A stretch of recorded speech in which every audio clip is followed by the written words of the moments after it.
3 simple harmonic wave identical in frequencies, 3 waves हैं, तीनों की फ्रीक्वेंसी सेम है, n1 equal to n equal to n2 equal to n3 and amplitude is same. Moving in the same direction are superimposed in air such a way that the first, second, third wave have the phase difference phi, then pi by 2, then obvious pi by 2 in a given point P in the superposition.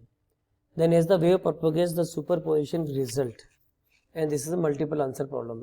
Okay, so पहले तो अपन situation बना लेते हैं.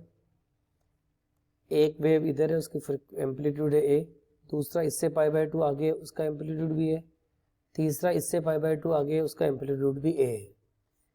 Then a periodic non simple harmonic wave वो amplitude a. अगर आप ध्यान से देखो, फर्स्ट वेव और जो थर्ड वेव है they are moving in the same direction and they superpose with opposite phase at every point.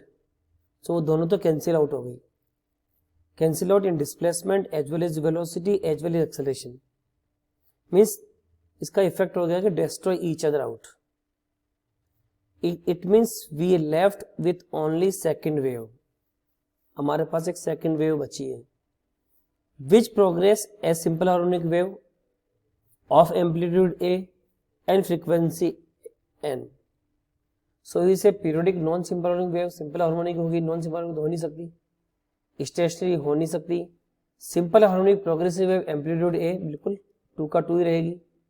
The velocity of superposed result wave will be same as the velocity of each wave. Velocity will remain same velocity, क्योंकि basically first और third तो आपस में cut ही गई, second वाले का सब कुछ रहेगा.